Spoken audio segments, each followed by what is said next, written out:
नमस्कार दोस्तों, मैं हूं मनीष और आप देख रहे हैं फिनसॉट प्रो। और हम लोग पूरे इंडिया अब डिजिटल करेंसी का एक नया रूप आने जा रहा है। अभी तक तो हम लोग यूपीआई और मनी ट्रांसफ़र के रूप में एनईएफटी वगैरह को देखते थे। तो सीबीडीटी के थ्रू हम लोगों को भी एक डिजिटल करेंसी का फॉर्मेट मिलने जा रहा है डिजिटल रुपीस के रूप में।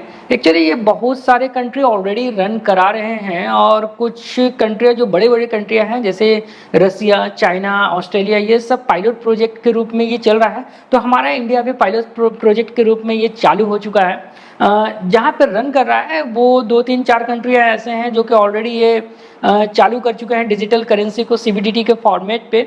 ये डिजिटल करेंसी आप जो पहले सुने होंगे बिटकॉइन वगैरह, उससे अलग है। बिटकॉइन, इथेरियम वगैरह क्या होता है कि ये जो करेंसी, जो डिजिटल करेंसी है, ये आपका एक सेंट्रलाइज फॉर्मेट पे नहीं चलता है, ये डिसेंट्रलाइज फॉर्मेट पे चलता है। डिसेंट्रलाइज फॉर्मेट का मतलब हो गया कि किसी के पास उसका कंट्रोल नहीं है। लेकिन जो हमारा इंडियन गवर्नमेंट डिजिटल रुपीज ला रही है वो एक सेंट्रलाइज फॉर्मेट पे चलेगा, जिसका कंट्रोलिंग सीबीडीटी के पास में, जो हमारा सेंट्रल बैंक है उसके पास में इसका कंट्रोल होगा। ये डिजिटल रुपीज काम कैसे करेगा इसको हम लोग थोड़ा सा ब्रीफ में समझते हैं।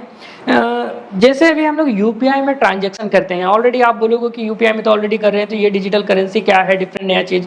तो जो हम लोग यूपीआई में हम लोग जो ट्रांसफ़र कर रहे हैं कोई पेमेंट वगैरह को, तो आप ये ध्यान दिए होंगे कि यूपीआई में जैसे ही एक यूपीआई से दूसरे यूपीआई पे ट्रांसफ़र करते हैं तो उस केस पे होता क्या है कि हमारा एक बैंक अकाउंट होता है और उस बैंक अकाउंट के थ्रू यूपीआई एक माध्यम हो गया, एक वाया हो गया, जिसके थ्रू वो पैसा ट्रांसफ़र हो रहा है। लेकिन डिजिटल करेंसी क्या है कि डिजिटल रुपीज़ क्या है कि ये आपको जैसे एक पॉकेट में पैसा रख रहे हो, 100 का नोट, 50 का नोट, 500 का नोट, जो भी आप पैसा पॉकेट पे रखते हो, तो कहीं पर भी लेकर के जाओ तो एक फिजिकल फॉर्मेट पे आपको लेकर के जाना पड़ता है।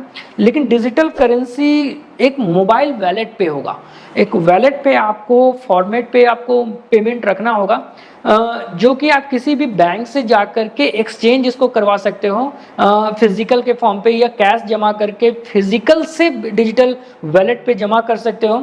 तो ये एक वैलेट की तरह एप्लीकेशन होगा। बहुत सारे कंट्री ऑलरेडी इसको चला रहे हैं, हमारा नाइजीरिया हो गया, द बहामास हो गया, और भी बहुत सारे 2-4 कंट्रियां हैं जो ऑलरेडी ये रन कर रहा है। लेकिन जो हमारा इंडिया है ये भी पायलट प्रोजेक्ट के रूप में कुछ बैंकों को मिला करके ये अभी काम कर रही है कुछ शहरों पे, जिसमें क्या होगा कि आसान हो जाएगा हम लोगों को पैसा को एक जगह से दूसरे जगह ट्रांसफ़र करने के लिए। यूपीआई में क्या है कि एक अकाउंट के थ्रू हो रहा है, लेकिन इस पे क्या है कि एक वैलेट टू वैलेट ट्रांसफ़र हो रहा है। तो इससे एक बेनिफिट तो ये होने वाला है इन फ्यूचर पे कि आपका ब्लैक मनी वगैरह जो है वो कंट्रोल पे मेरे ख्याल से आने वाला है। और जो फिजिकल फॉर्मेट पे जो पैसा होता है, जो उसका प्रिंटिंग कॉस्ट वगैरह है, उन सब में कमी आएगा। खर्च जो गवर्नमेंट का लगता है उन सब में खर्च आएगा डिजिटल करेंसी के आने के बाद। तो ये हम लोगों के लिए तो निश्चित तौर पे आने वाले दिन पे कुछ बेहतर ही चीज़ है। डिजिटल करेंसी जो है ये डिजिटल रुपीज़ के फॉर्म पे आएगा। ये फॉर्मेट जो होगा बहुत काम को आसान हो सकता है। जैसे अभी हमको कोई कैश निकालना है बैंक वगैरह से, तो उस केस में क्या करते हैं कि हम लोग बैंक पे जाते हैं तो वो वर्किंग आवर पे काम करता है, ये आपको 24/7 आपका काम करेगा, तो निश्चित तौर पे आपको बेनिफिट होने ही वाला है। ऐसा ऐसा बहुत सारा फैसिलिटी है जहाँ पे इसका एडवांटेज है कि जिससे हम लोगों को बहुत सारा फ्यूचर पे बेनिफिट मिलने वाला है डिजिटल करेंसी से।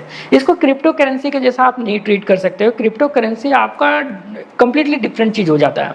वो आपका किसी का कंट्रोलिंग नहीं रहने के कारण उसका पैसे का उतार चढ़ाव, जो मनी वैल्यू है वो कम ज़्यादा होता रहता है। लेकिन यहाँ पर क्या है कि आपका कंट्रोलिंग सेंट्रल बैंक के साथ में होगा। तो जो फिजिकल अमाउंट, 1 रुपया, 10 रुपया, 50 रुपये, जो भी अमाउंट है, वो अमाउंट का जो भी वैल्यू होगा वो डिजिटल करेंसी में जो भी वैलेट पे आपका है, जिस फॉर्मेट पे भी है आपका 10 रुपये के, 50 रुपये के, 100 रुपये के, तो उसी फॉर्मेट पे आपका वैल्यू उतना ही रहेगा। तो निश्चित तौर पे ये उससे अलग तो है। देखो, सबसे पहले तो ये समझो कि सीबीडीसी जो है सेंट्रल बैंक का रहने के कारण ये पैसे का सिक्योरिटी गवर्नमेंट ले रही है कि जो वैलेट पे आपका है वो आपका सिक्योर अमाउंट है, डिजिटल करेंसी करेंसी का जो बिटकॉइन वगैरह का जो फॉर्मेट है वो आपका सिक्योर नहीं है, क्योंकि वो कोई कंट्रोल ही नहीं कर रहा है ना। क्योंकि वो क्रिप्टो करेंसी जो है ब्लॉकचेन पे जो जिस तरीके से काम करता है वो एक डिसेंट्रलाइज फॉर्मेट है, और ये हमारा सेंट्रलाइज फॉर्मेट है जिसका करंट कंट्रोलिंग जो है किसी के पास है।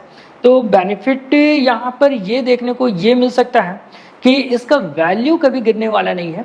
और इससे पहले भी जो हम लोगों का यूपीआई आया था, शुरू शुरू में तो लग रहा था कि यूपीआई पता नहीं क्या है, कैसे काम करेगा। तो अब आसान कितना हो चुका है। लोग एक छोटा सा फुचका खाने के लिए जाते हैं तो वहाँ पे पेमेंट जो है आप यूपीआई के थ्रू पेमेंट कर लेते हैं, क्यूआर कोड के थ्रू। आप चाय पीने के लिए जाते हो तो वहाँ पे पेमेंट कर सकते हो। तो कितना आसान हो जा रहा है हम लोगों को पेमेंट का मॉड्यूल को कन्वर्ट करने के लिए, कि एक जगह से दूसरे जगह पे पेमेंट करने के लिए। लेकिन वहाँ पर एक चीज़ देखने को मिलता है कि हम लोगों का जो पेमेंट हो रहा है भाया आपका यूपीआई काम कर रहा है, लेकिन bank account to bank account जा रहा है। लेकिन यहाँ पर क्या है कि आपका एक पेमेंट का जो मोड होगा एक वैलेट टू वैलेट होगा।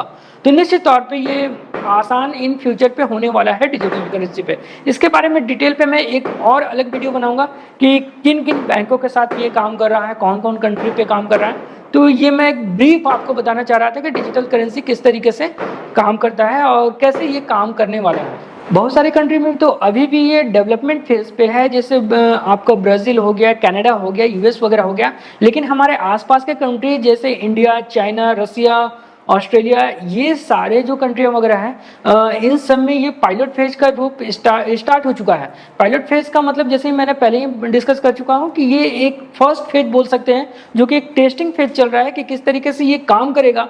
जैसे ही ये सक्सेसफुली टेस्टिंग होता है पूरा ऑल ओवर इंडिया पे ये लागू हो जाएगा, और उसके बाद हम लोग बहुत आसान तरीके से इसको यूज कर सकते हैं एक wallet to wallet money transfer के रूप में, जिसमें बीच में कोई बैंक अकाउंट नहीं होगा। अभी जैसे हम लोग एक पॉकेट से दूसरे पॉकेट पे या एक बंदे से दूसरे बंदे पे हम लोग चाय दुकान पे जाते हैं, उन्हें 10 का नोट धराते हैं, उसी तरीके से हम लोग एक मोबाइल टू मोबाइल 10 का नोट, 50 का नोट ट्रांसफर आसानी से कर सकते हैं। अब रहा बात कि इसमें कैसे आएगा फर्स्ट टाइम पे, तो हम लोगों को कुछ बैंक मिलेगा।